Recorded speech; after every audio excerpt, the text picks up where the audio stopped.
Welcome, everyone, to Hands On Politics. As you can see, Ken and I are here in the frames, and we're looking at a new software program to let you see our smiling faces when we're talking. Ken, it's nice to see you. A lot different than our audio format, huh? Yeah, absolutely, Rich. And I got to tell you, it's a little bit scary. I think I'm going to have to use a little Botox here, but yeah, new format, but it should be fun, and Yep. I'm looking forward to it. Yeah, and our listeners may or may not know, back in the day, we used to do Blog Talk Radio where we did this format, and we had the opportunity to interview the late, great Walter Williams. We had Ira Stoll of, I forget what his independent news organization was, but he also wrote a book on Samuel Adams. We interviewed him on that. And then Doug Collins, who was a Doug, congressman at the time, who's now the VA Secretary. secretary. We had some good interviews back in the day, so maybe we'll do it again, since we'll see if this format works for us, and we'll give it a try. So this is episode 75 for us, Ken, Yeah. which is we're getting up there with the 2.0. So we have a lot to talk about. We just had Trump yesterday doing his ninth cabinet meeting, and Hmm. he just equaled Biden's cabinet meetings for his entire 4 terms. Did you Yeah. watch? Did you? I did watch some of it, but it's long, but it is interesting that Biden never had or had very few cabinet meetings. I think he fell asleep during the ones that he did have. But it reminded me of many meetings that I was in at UPS where you would literally have the person who's responsible for finance, person responsible for human resources and sales and operations. And I like the format because what it says is you're going to have to get in front of not only me, not only the leader of the organization, but you're going to have to get in front of the American people and say, what are you doing? What are you doing to make America great again? And that's what I got from it. Each of the cabinet secretaries had to talk about what they're doing, and a lot of great stuff happening. So, yeah, so I like the format. I like the fact that people have to talk about what they're doing. And, everything that I heard was good stuff. Yeah, and it would be like having a staff meeting in front of your customers and shareholders, right? So you have to Hmm. answer to the people, the stakeholders in your organization, which is the American people. And I know I saw, I think it was CNN or MS, whatever it is now. They were showing bits and pieces. They'd have it on in the background, and then they'd have commentators saying, oh, it's all a bunch of lies, not allowing their viewers Yeah. to make that decision. They Yeah. were going to filter through it, which is just so disappointing.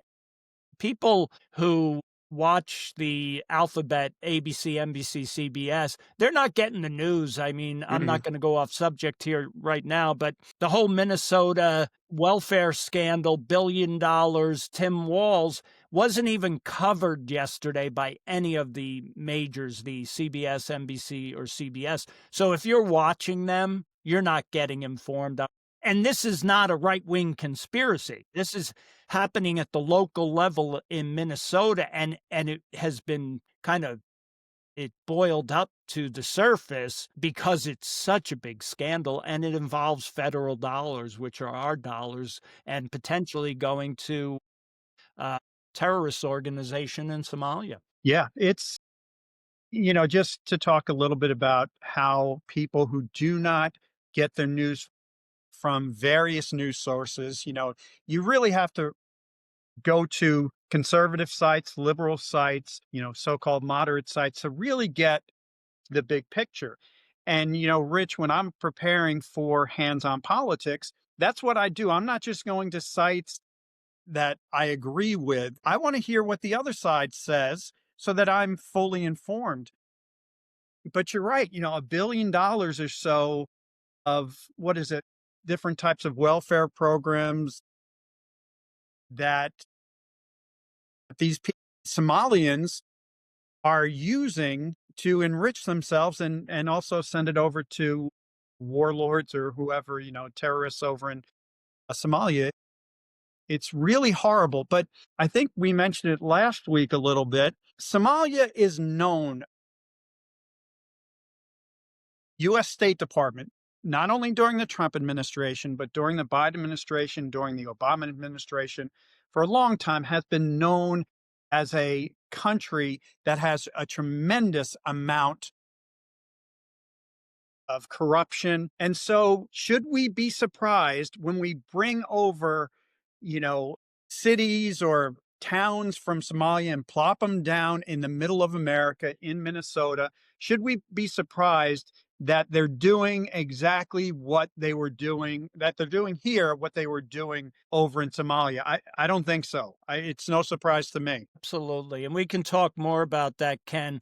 But one of the things we wanted to get to right off the top was a lot happening down in the Caribbean, and especially Venezuela. And I think we need to talk about the overall policy of Venezuela. A lot of people are just saying, we're going after Maduro, and it's a drug policy, keeping drugs out of America. We're blowing up the boats and things like that. But Ken, I think it's a bigger policy. I think it's more of a Monroe Doctrine type thing. Tell our audience about the strategy of the Trump administration here, because a lot of people don't realize how much outside influence there is in the Caribbean. Yeah, let me say that when I went to college, one of the most interesting classes I ever took was on East Asian policy. And we learned a lot about China, a lot about Japan. I've also listened to lectures from professors in some prestigious institutions. And what people maybe don't understand about China is that China was the most powerful country on earth for a long time, for a millennium at least. When Rome was big, China was bigger. When Greece was big, China was bigger. Has always been an advanced society, state, powerful militarily, economically, and I think a lot of people, think of China, or at least did think of China, as maybe being kind of like a second world country, a third world country. No, they have always been a very powerful country. And it was only during, between 1850 and 1950 that they took a back seat to a lot of the European countries. And they consider that the, what is it? Not the decade, but what's 100 years? What do you call You mean this 100? century? A century. Yeah, a Yep. century of humiliation. Yep. And so China, they want to get back to where they were before Yep. because they believe they should be number one, and which is fine. But I want the United States to be number one. And so what has China been doing over the last 10, 20, 30 years? They've been expanding all over the world. They're in Panama. They were very influential in Panama. They're now very influential in the Caribbean, in South America. You go up to the Arctic Circle. Well, they want to use that for ships and things. But with the less ice up there, now they're kind of thinking about using that. And it's all, a lot of it is for economic reasons, but those economic reasons can very quickly and easily become military reasons. Yep. And the thing is, United States, we've been ignoring it for a long time. Why have we been ignoring it? Because China gives a tremendous amount of money to a lot of people. They give money to schools, to universities, they give money to media organizations, they give money to sports organizations. So they're very influential, and they don't give this money to these organizations just because, they're friendly. They want positive press. And so they're doing a lot of things that are positioning themselves to be the most powerful country in the world. Now, Trump comes in and he realizes they're doing this. And so he's looking at them in Panama and said, okay, that is a problem. Like using the Monroe Doctrine, like you're talking about. He's like, why is China down there? And this is a violation of the Panama Treaty between Panama and the US. And he's basically pushing them out a little bit. But also, China is in places like Venezuela and Colombia and, Africa and places like that. And I think what's happening with Maduro and Venezuela, I think Trump, it's not about the oil. It's about it's about the drugs. It is a little bit about the oil, but the bigger issue is he sees that China is getting a foothold in there, and that threatens our geopolitical standing in the world. And so I think he's going in there and saying, Maduro, you get out, we're going to give you the boot for drugs but Hmm. also because you're cozying up to China. And I just don't think people are talking about that like they should, not taking it as seriously as they should. But this is a major issue. I think much more significant than anything with Russia or any other country. China is they're competing with us. They are an adversary for global dominance. And I want the United States to be the most dominant country in the world.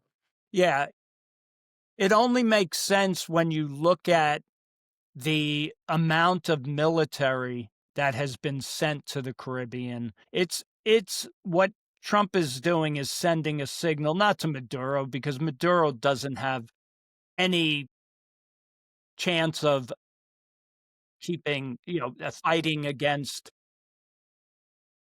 I'm getting some feedback.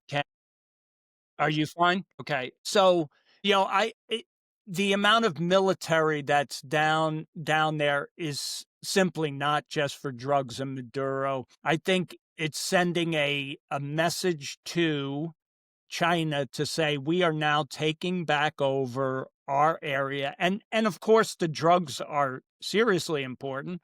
And the Hmm. fact that Maduro negated the election results and is now in power, and the government that was elected is standing in the wings right now. The woman that was running that movement, she won the Nobel Peace Prize. I think it's a good excuse to get down there. And I think it's important that we finally have stepped up in the war on drugs. But to your point, it's a bigger issue and we have to, keep our eyes on it. And in the military, we only see so much of what the true picture is. And I think to your point, Ken, Trump knows that, and he's showing his power in the region. I'm hoping that Maduro steps down and gets out of the way because he knows his days are numbered. The whole does tie into the narco terrorism that's going on, the boats that we're sinking, and the drug folks that we're going after. It all ties in together. But, that's typical Trump. When he's looking at America first, there's quite often tentacles that surround that, issue. And he doesn't go after just one thing. He goes into the root cause. He's always been a root cause guy. And some of the root causes are China's in there feeding these fentanyl factories with the materials they need. So it's all a bigger picture. And of course, the media, with its lack of understanding and knowledge, and most of these kids, there's a lot of quote unquote journalists that don't know their history. They look at it from the easiest angle. And what's the easiest angle in the media? Trump going after fishing boats and, Yep. narco, it's all about anti-Trump stuff. They don't even do their homework. So that's why you need to come to Hands-On Politics to get your history lessons and your That's right. understanding of politics, right? Well, and let me give you a little bit more history, Rich. And I find this very interesting. You've heard about the Opium Wars, like Opium Wars in the 1800s. it's between basically Great Britain and China, where Great Britain was importing a lot of opium from India, and it was their way to get into the Chinese market. And China was like, you guys got to get out of here. You're ruining, our people are getting addicted and blah, blah, blah, all that kind of stuff. Well, China has a long memory. Fentanyl. What's happening? Fentanyl is coming from China. It's getting imported into places like Colombia, Venezuela, and then ultimately it comes to the United States, which is where the money is, where people are buying this type of stuff. And so China's like, you guys did that during the 1800s, so it's payback time. You also have, intellectual. China is a problem because they steal our intellectual property. Well, the Chinese government, they feel justified in doing this because a lot of people don't know this, but throughout history, China was the number one or maybe even the only producer of silk. And silk is made, with silkworms, and there's mulberry bushes, and there's a process.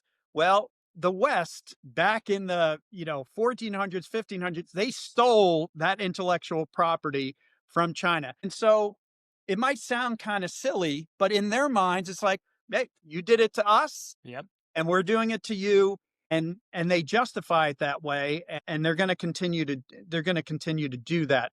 So there's a lot of history between China and the West. China, every action that they're taking is to try to get back to the position they were, 100 years ago, because they were the number one country in the world for a long time, and they want to get back to it. Yeah. Yeah. And Ken, they, as part of this policy going after Maduro and the drug traffickers and China in the region, the Democrats are again going after Hegseth. They hate Hegseth. That's their number one target. They are trying so hard to break the bond between Trump and Hegseth, because now they're saying that there was illegal activity with the blowing up of, there was a double tap or whatever they called it, military jargon.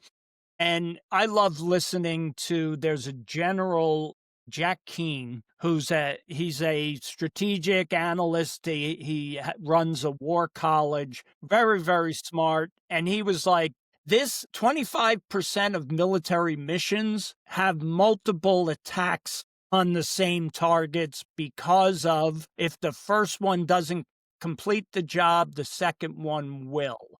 And when the mission is getting a boat that is coming across with drugs and it has narco terrorists on it, driving that boat, if the target is not annihilated on the first attack, you hit it again. Now, the Democrats are trying to seize on something where they're saying that there was survivors of an attack.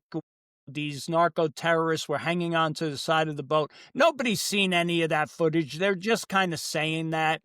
And the admiral made the decision to hit it again. And now they're trying to make a big to-do. They're trying to make a big to-do, but I don't see the American people like latching on to that, because it's like, it's a military action. These are bad people, bad drugs, and we're annihilating them. And if it was okay to hit them on the first one, it's okay to hit them on the second one. We're not talking about civilians. We're talking about narco terrorists that are trafficking drugs into our country, and who knows what else is on the boats. And they're trying to drive this wedge. They keep going after Hegseth, and I'm really tired of it. He's a warrior. He's a patriot, and they, for some reason, just hate him. And I'm sick and tired of it. And to tell you the truth, I have a hard time finding any empathy for people who are trying to kill Americans and who have killed hundreds of thousands of Americans with the drugs they're bringing into this country. Yeah. And you notice Democrats are always on the wrong side of every issue. When it comes to illegal immigration, they support the illegal immigrants. When it comes to illegal immigrants being deported, they support the person who's being deported. They defend the people who, you have the rapists and the killers. What side are the Democrats on? Yeah. They're always on the right. You have ICE and you have, all these attacks on ICE. Democrats support that all the time. They're on the wrong side. And I think it really does go back to what you're talking about. And that is that they're just always going to criticize Trump. Because if you remember, Obama, during his 8 years, he loved to use drone strikes. And during his time in office, they estimate that he killed about 4,000 people with his drone strikes. And civilian deaths, how many of those were? It's disputed, but anywhere from 400 to 800. Did you ever hear any Democrats criticizing Biden for killing these people overseas? And just think about that. These are people, he was calling drone strikes over in, Afghanistan and, Iraq and places like that. And nobody criticized him for it. But the Democrats are criticizing Trump and Hegseth for ordering or for killing these people who are bringing drugs that will directly kill Americans. You can't make this stuff up. They are just the Democrats. Who are you defending? They're always defending the wrong group of people. Always. Yeah. No, I agree. And, the good news is, Ken, we had a special election yesterday in Tennessee for Congressional District 7 there in Tennessee. And Trump won the district by 22 points. Yeah.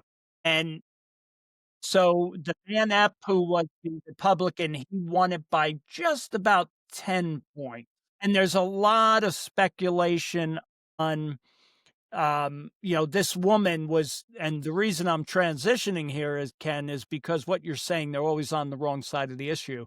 This woman that was his opponent or was vying for this seat, a state assembly person, and her Afton Bain, maybe is her name. I don't know how to pronounce what it. was their first name? I'd never seen a name like that. Afton, Aftyn. Yeah, Afton. Bain. Never heard of it, but who knows? She was your AOC. She was your squad type. She's anti-ICE. She actually hates country music, Nashville, the the rolling bars, the the bachelorettes, all that stuff. She hates people. Yeah, but America. She hates America.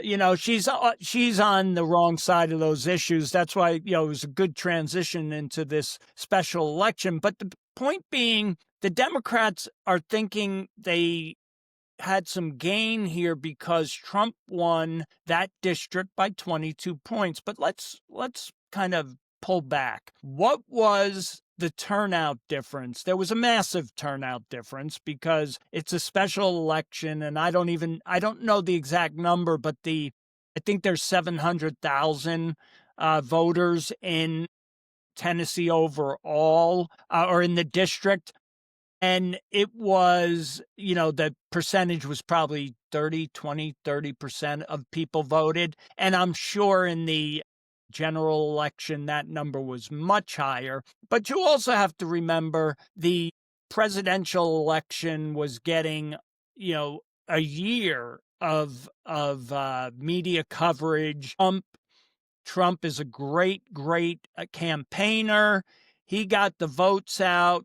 And of course, he won big in a state like, in a district like District 7 in Nashville or whatever, Tennessee. But Kamala Harris, she was one of the worst candidates ever. So people were making choices. Democrats were making choices at that point of, is Trump better or Kamala? I think we have an apples to almost oranges here. I think 10 points is a good differentiator in an off-year special election. I think the Democrats are much more motivated in the sense of they hate Trump so much, and Trump voters are going to work. They're doing their thing. It's a special election right after Thanksgiving. So I think 10 points was very comfortable. I don't think it sends any message going forward. I do believe, as we've stated many times in our podcast, that the economy is going to be a huge driver Hmm. Hmm. and things are starting to turn, but the grocery prices are still too high. Gas is coming way down. Good thing. Stock market's strong. We will start to see the wage growth or taxes. When people do their taxes, they'll have more money. There's a lot of time for the economy to come back. And that's the only issue right now that I'm worried about is the Yeah. economy because the candidates like this one, they are not going to play across the country. The Mandami factor is not going to play in congressional districts all across this country, except for the extremely blue states. And even there, I'm wondering with high turnout whether or not they can hold it. What are your thoughts, Ken? Yeah. I agree. 10 points, 9 or 10 points. That's a good win. But I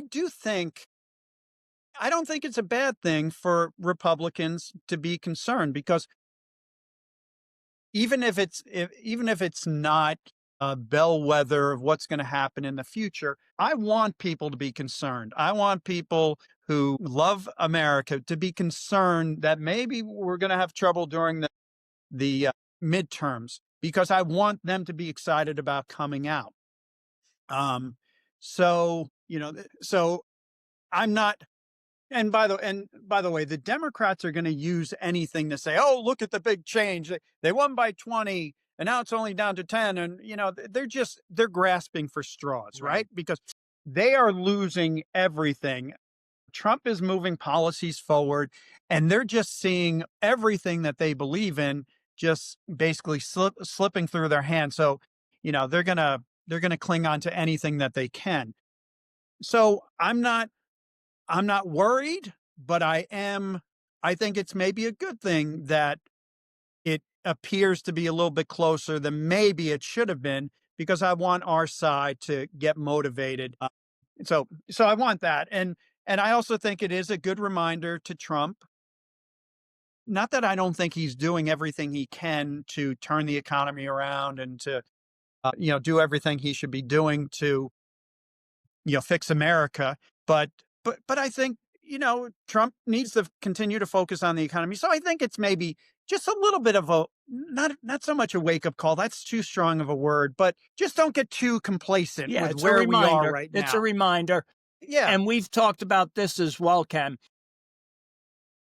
President Trump needs to campaign in areas where we're either concerned or we have opportunities. And he needs to get out on the campaign trail and treat the midterms as if it was a national election. It is, but it's whatever number of districts, 135 districts. It is 435 campaigns. So he's got to get out there and try to nationalize it, remind people what they're voting for and how the Democrats will focus completely on things that make no sense to Americans, like impeachment and all that other crap going after them. They have no policy. And yesterday, Trump announced the investment accounts for American kids, right?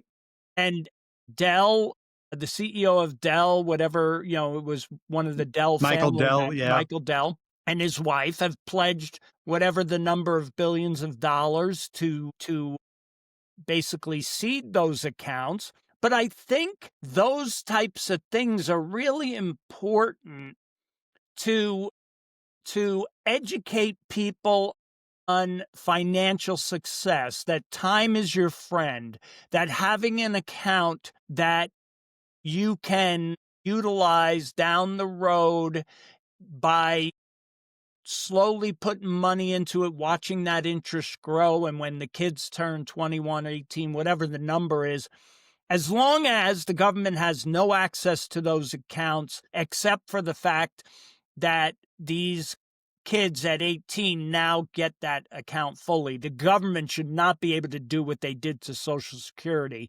by stealing it from the American worker, is basically what they did. There's no lockbox. But if these accounts are truly tied to individuals and they can add to them and they're protected like an IRA, 401k type thing, but it's not 401k, but they can put money in there. Parents can put money in there. Grandparents can put money in there for their kids for graduation, for like a 529 education fund. Those are the kind of things that that's like a policy that people can get behind, right? What are the Democrats offering? Trump is doing things that make sense. Closing the border, getting rid of our criminals, stopping all this immigration from third world countries that hate America. Those things. He's got gas prices, drill baby, drill, those kind of things. He's got tariffs bringing manufacturing back. Jobs are being created in the private sector again. He needs to go out and talk about that. And anybody out there, as Van Epp said in this special election, you don't run away from Trump, you run with him. Because if you're running with him, you're running with common sense policies, and stop worrying about the media saying that you're a Trump whatever. The Trump haters are coming out no matter what. You got to get the people in the middle out there coming out for you because of policy. And that's what a lot of these rhino Republicans don't understand, is Trump is not kryptonite. Trump is a positive for your campaign. And I don't care where you are, because the policies are good no matter where. Yeah. Great points. And you really wonder, what are Democrats running on? Like you said, they're not running on anything. They are running against Trump. I mean, if they weren't criticizing Trump, they would have absolutely nothing to say. But I do think, like, one of my favorite political periods was Newt Gingrich with the contract with America. That was awesome. And, he had a list of things that he wanted to do, or he promised to have votes on them, and they got some of them passed. But it was a promise to Americans to say, if you vote Republicans in, this is what we're going to do. And I think Trump needs to do something like that again. We talked about it. Trump has done a lot of good things, closing down the borders. He's done a lot of things that are going to take effect, I hope, before the elections. But he needs to get some more of those 80-20 issues and say, if you vote for Republicans, this is what we're going to do. Absolutely. Because that's what gets people excited. They don't want to hear what you're going to do. They don't want to hear criticisms of the other team. They want to hear what you're going to do for them. And I think if Trump nobody's a better campaigner than Trump. Nobody gets the base energized like Trump. And so he needs to do that. It's going to be pretty soon, right? I mean, it's still several months away until you really have to roll it out big time. But he needs to the Republicans need to have that strategy to get people excited. Because if you don't, then the only thing you're going to hear about is how bad Trump is, and you're not going to motivate your base, and maybe you'll have some troubles in the midterms. Yeah, and Trump sucks up the oxygen of the media. So to your point, if Trump isn't out there sucking up that oxygen and sending out the right message, the media is going to have time to focus on all the bad stuff. Because, with Trump out there, they have to cover him. And Trump, whether they, criticize or whatever, the people will see Trump campaigning on social media. They'll go around the ABC, NBC, CBSs that don't cover any of this stuff, And so he will bring the oxygen to the right issues, and you can't leave the media to themselves because the media is always going to be anti-Trump. That's Hmm. just a fact of life. So you have to offset it, and Trump is the best to do it because, to your point, he is the motivator of the base, and the base has to get out there. And then the rest of the 80-20 issue does, people scratch their heads and go, the men and girls sports, come on, guys, that's silly. Yeah. Those kind of things, people look at and go, you're crazy, socialism and, defund the police and all that stuff. Come Hmm. on, if you've got other issues for them to focus on, they are just going to poo-poo those issues away and not even listen to them. So they'll have no effect whatsoever. Ken, Yeah. let's do one more issue on our first video podcast, and let's talk about Minneapolis, the Somalian community, the $1 billion scandal that's been going on now, we find out, since Harris chose Walz for her VP. Democrats in Minnesota, Minneapolis, were telling Kamala Harris, do not pick Tim Walz. He's incompetent. He's managing Minneapolis and Minnesota in a really poor way.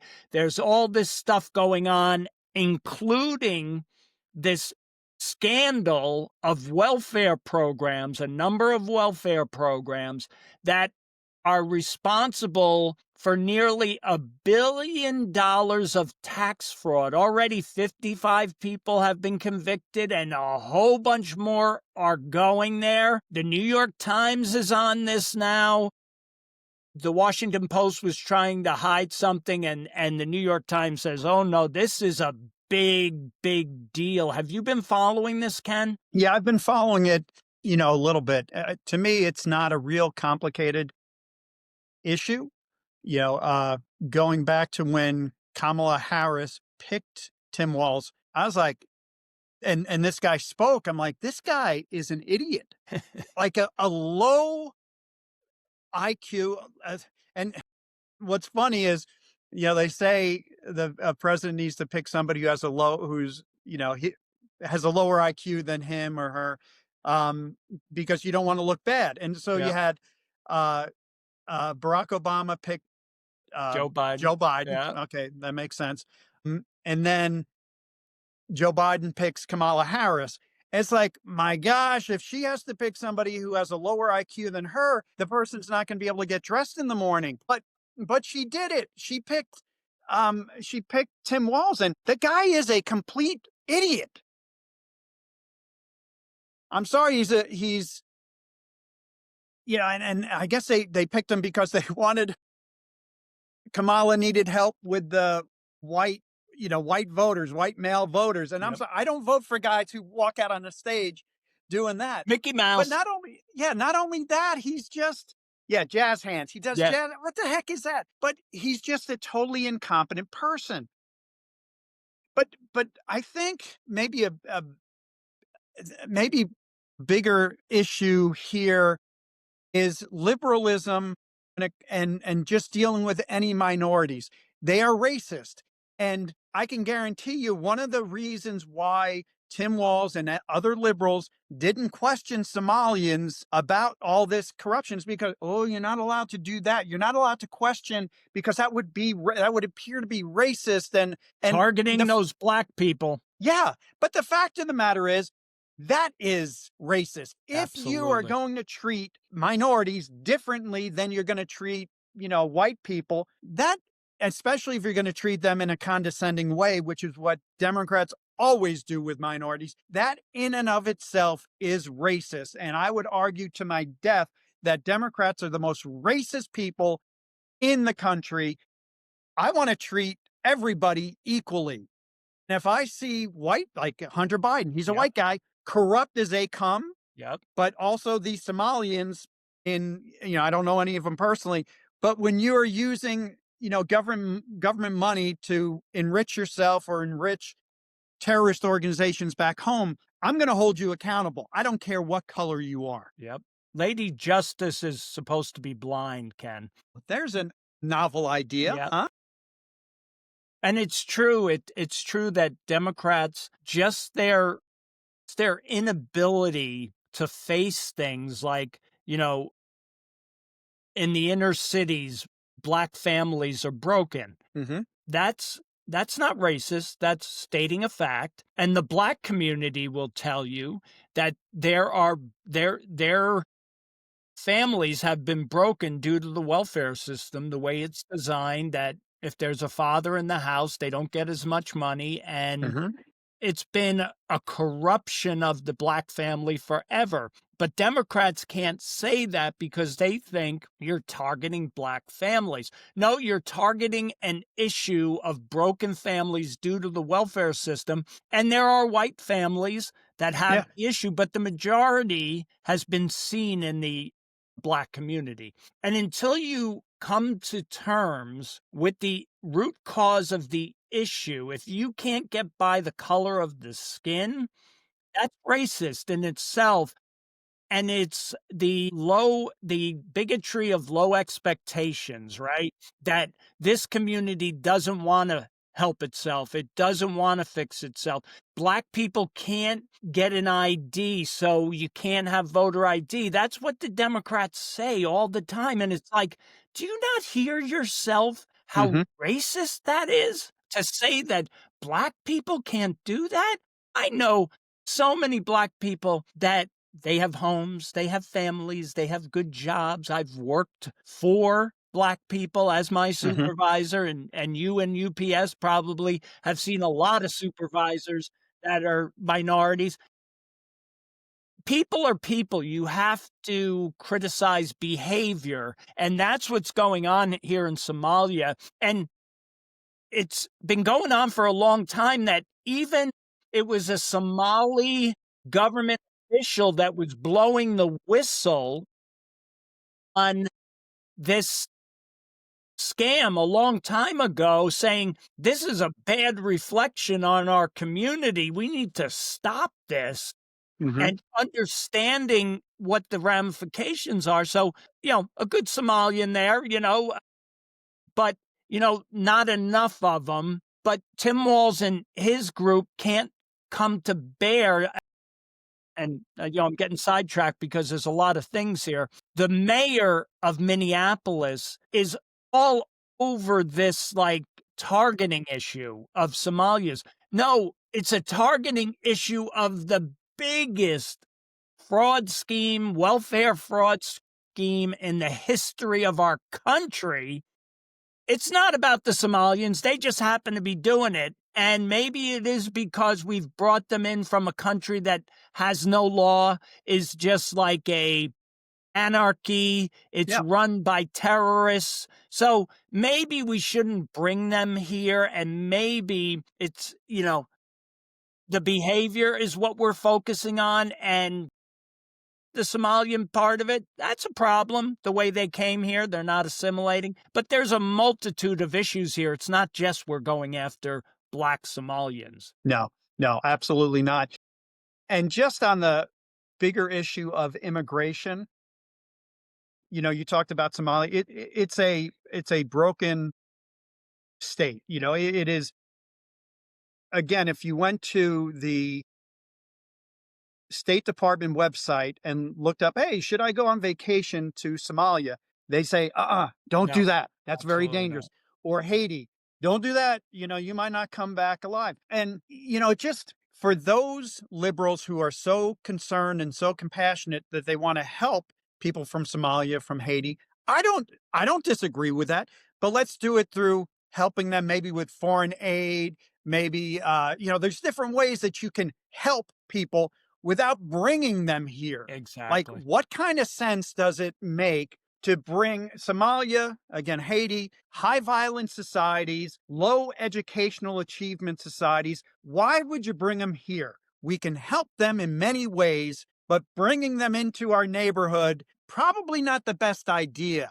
And so the bigger issue, I think, is, with our immigration policy, we need to have an immigration policy that is beneficial to the United States. If you want to help people, that's fine, but bringing them here, maybe not the best idea, clearly not the best idea, because I'll also tie the Afghan national who lived in Washington state, who came to Washington, D.C., and shot a 20-year-old female a National Guard person, killing her, and a 24-year-old National Guard guy, and I don't know what shape he's in, but you have to be so open-minded that your brain fell out to think it's a good idea to bring people from states where killing, you kill people, Yeah.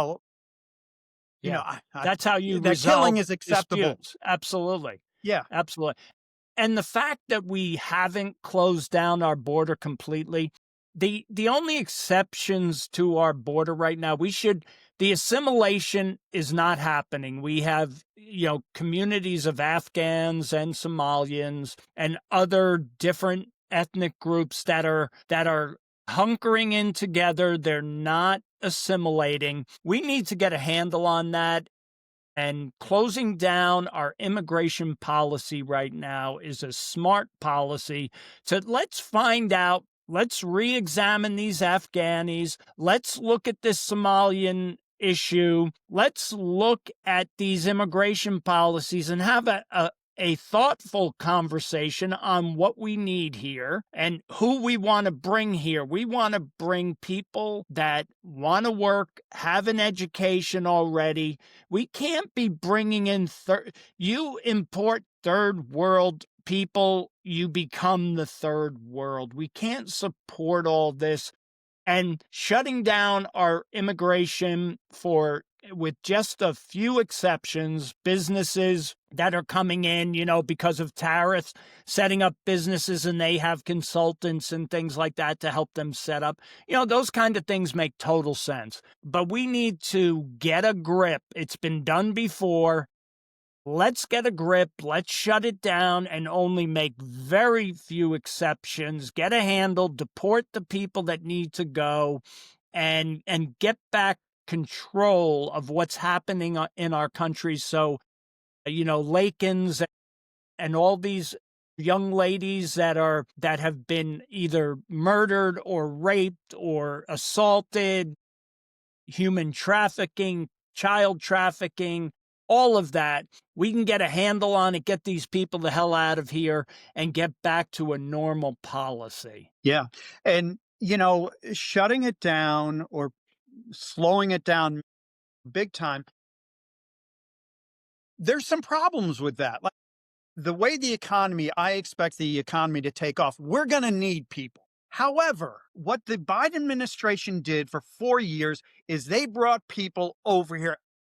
It didn't matter. And I've heard people say, oh, well, the Biden administration is vetting people from Haiti, vetting people from Somalia, from Syria, from Libya. These are states that don't like vetting somebody from the United States. You can do that. We have computer systems that communicate to each other and all that.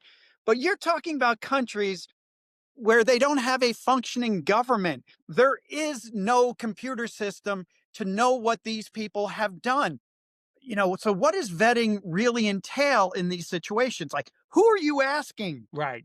Yeah. You're asking, I don't know, the leader of an Al Qaeda chapter in one of these countries. Well, how is this person? Like, who are you asking?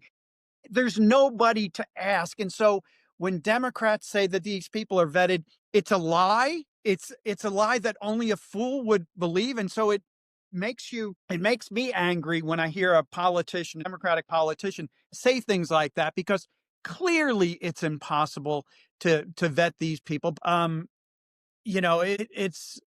We definitely have to stop, evaluate, who do we have here? I'm sorry, I want to let more people in who are good people, but we can't right now because we have to clean up the mess that took place during the Biden administration. Amen, Ken. And, it's a lot more fun discussing the issues when I can see your face. And I guess we'll see what our audience thinks about whether or not seeing our faces Just is don't watch us during dinner time, or at least don't watch me during dinner a time. couple of old guys from the Bronx, it's like, but we're going to have to get some Hands on Politics paraphernalia. We'll Yeah, have to, this is my girl Paxi, our nice. big husky Great Pyrenees, and we'll have to get some gear if we're going to continue this. But hey, give us some feedback on the show, and what you think of the software, and we'll see how it goes. Ken, it was a lot of fun getting together, and the first show after Thanksgiving. This is episode 75. Wow. And maybe, if this works out and we can add some guests, that would be a lot of fun too. Get Yes. back into our guest mode, and we'll see how it goes. Yeah, I like it. Yeah, I've enjoyed it. It's much better being able to see your face as I'm talking to you. Much easier than just doing over the phone. So I like this format. Just yeah, we'll see if people can stomach, what we look like. All right, Ken. Thanks everyone for watching episode 75 of Hands on Politics. A couple of brothers just talking about the issues, as you could tell. Now you can see us in our animation and our wait. What do you call these, jazz hands? Jazz hands. Yeah. Yeah. All Tim right. Walls, jazz hands. Hey. Yay! All right, Ken. So we'll see you next week. Sounds good. Great talking to you, Rich. Bye. Bye.